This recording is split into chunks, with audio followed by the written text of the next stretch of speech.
etik dan aspek legal keperawatan gawat darurat. Menurut Muslida tahun 2020, pelayanan keperawatan gawat darurat meliputi pelayanan yang ditujukan kepada pasien gawat darurat, yaitu pasien yang tiba-tiba berada dalam keadaan gawat atau akan menjadi gawat dan terancam nyawanya atau anggota tubuhnya bila tidak mendapatkan pertolongan pertama secara cepat dan tepat, dan masuk dalam peran perawat dalam gawat darurat. Dan di mana peran perawat dalam darurat ini yaitu pemberi asuhan keperawatan atau caregiver, pelindung pasien atau advokat, sebagai penasihat, sebagai pendidik, sebagai koordinator, sebagai kolaborator, dan juga sebagai konsultan. Dan perawat dalam gawat darurat juga memiliki fungsi, yaitu yang pertama fungsi independen, di mana fungsi independen ini adalah fungsi mandiri yang berkaitan dengan asuhan atau care. Dan yang kedua itu ada fungsi dependen, di mana fungsi dependen ini adalah fungsi yang delegasikan sepenuhnya atau sebagian dari profesi lain. Dan yang ketiga itu ada fungsi kolaboratif. Nah, fungsi kolaboratif ini adalah kerjasama, saling membantu dalam program kesehatan atau kerjasama antar perawat dan dokter sebagai tim kesehatan. Masuk pada tindakan keperawatan.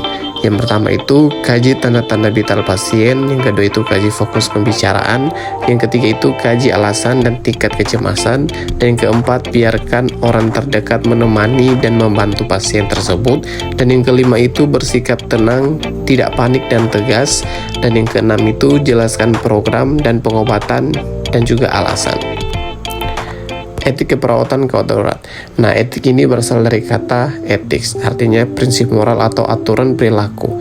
Etik ini adalah apa yang seharusnya seseorang berperilaku dan bertindak dalam hubungannya dengan diri sendiri, orang lain, dan lingkungan. Dan prinsip moral dan aturan perilaku digabungkan dalam suatu pedoman menjadikan kode etik. Dan kode etik ini adalah suatu pedoman yang mengandung norma-norma dalam berperilaku. Masuk pada masalah etis. Nah, konflik etik antara teman sejawat menghadapi penolakan pasien terhadap tindakan keperawatan atau pengobatan, dan masalah antara peran perawat dan mengobati berkata jujur atau tidak jujur, tanggung jawab terhadap peralatan barang dan pembuatan keputusan dalam dilema etik. Dan di sini juga ada kewajiban perawat. Yang pertama itu menghormati hak pasien, melakukan rujukan, menyimpan rahasia sesuai perundang-undangan, memberikan informasi tentang masalah kesehatan dan pelayanan yang dibutuhkan, meminta persetujuan tindakan keperawatan, melakukan pencatatan askep secara sistematis, dan mematuhi standar. Masuk pada fungsi advokasi dalam kegawat daruratan. Advokasi adalah kombinasi kegiatan individu dan sosial yang dirancang untuk memperoleh komitmen politis, dukungan kebijakan, penerimaan sosial, dan sistem yang mendukung tujuan atau program kesehatan tertentu, dan sebagai upaya atau proses untuk memperoleh komitmen yang dilakukan secara persuasif untuk mempengaruhi kebijakan publik dengan menggunakan informasi yang akurat dan tepat. Dan di sini ada langkah-langkah pokok dalam advokasi kesehatan. Yang pertama itu identifikasi dan analisis masalah atau isu yang memerlukan advokasi, dan yang kedua itu ada identifikasi dan analisis kelompok sasaran, dan yang ketiga itu siapkan dan kemas bahan informasi, dan yang keempat itu rencanakan teknik atau cara untuk kegiatan operasional, dan yang kelima itu laksanakan kegiatan, pantau dan evaluasi serta lakukan tindakan lanjut. Jadi advokasi hakikatnya adalah kerja dengan individu dan organisasi untuk membuat suatu perubahan dan suatu proses di mana orang terlibat dalam proses pembuatan keputusan yang mempengaruhi kehidupan mereka.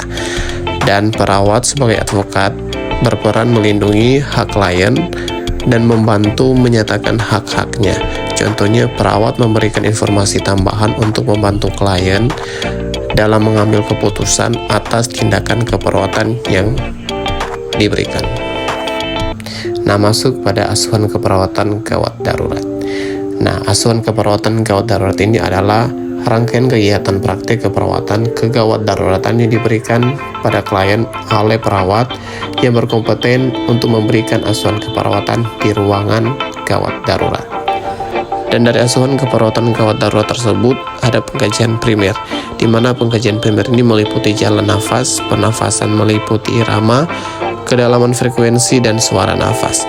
Yang kedua itu ada sirkulasi, kesadaran, dan exposure. Yang ketiga ini pengkajian tanda-tanda vital, tingkat kesadaran, di mana pengkajian TTV tingkat kesadaran ini meliputi tekanan darah, nadi, laju pernafasan, suhu, dan saturasi oksigen. Dan yang kedua itu ada pemeriksaan sekunder atau secondary survey, di mana pemeriksaan sekunder ini meliputi pemeriksaan fisik dan head to toe, dan pemeriksaan riwayat alergi makanan, obat, dan sebagainya. Dan yang ketiga itu ada pengkajian psikososial, di mana pengkajian psikososial ini meliputi kecemasan dan distres. Masuk pada diagnosa keperawatan. Yang pertama itu ada bersihan jalan nafas tidak efektif berhubungan dengan hiperseleksi jalan nafas proses infeksi.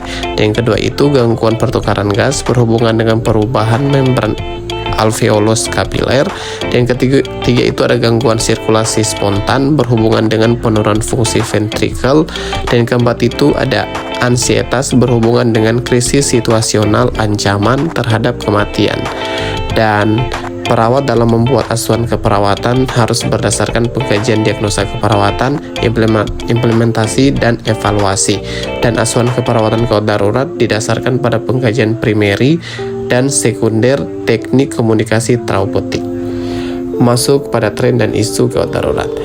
Tren adalah hak yang sangat mendasar dalam berbagai pendekatan analisa tren, juga didefinisikan salah satu gambaran ataupun informasi yang terjadi pada saat ini yang biasanya sedang populer di masyarakat. Dan isu tersebut adalah suatu peristiwa atau kejadian yang dapat diperkirakan terjadi atau tidak terjadi pada masa mendatang. Isu adalah sesuatu yang sedang dibicarakan oleh banyak orang namun masih belum jelas fakta atau buktinya. CPR atau RCP. Nah, CPR atau RCP ini adalah tindakan pertolongan pertama pada orang mengalami henti jantung atau henti nafas. Dan CPR ini bertujuan untuk membuka jalan nafas yang tertutup otot menyempit. Dan indikasi RCP ini adalah yang pertama itu henti jantung yang ditandai dengan henti sirkulasi dengan cepat dan menyebabkan otak dan organ vital kekurangan oksigen. Dan kedua itu ada henti nafas yang ditandai dengan tidak adanya gerakan udara atau aliran udara. Pernafasan dari korban atau pasien, korban tenggelam, obstruksi jalan nafas. Dan tentunya jika terdapat denyut nadi, penolong harus kembali memeriksa pernafasan korban dengan melakukan manuver tengada kepala topang dagu untuk menilai jalan nafas korban atau pasien. Jika tidak bernafas, lakukan bantuan pernafasan. Dan jika bernafas, pertahankan jalan nafas dan melakukan kompresi dada jika telah dipastikan tidak ada denyut jantung luar.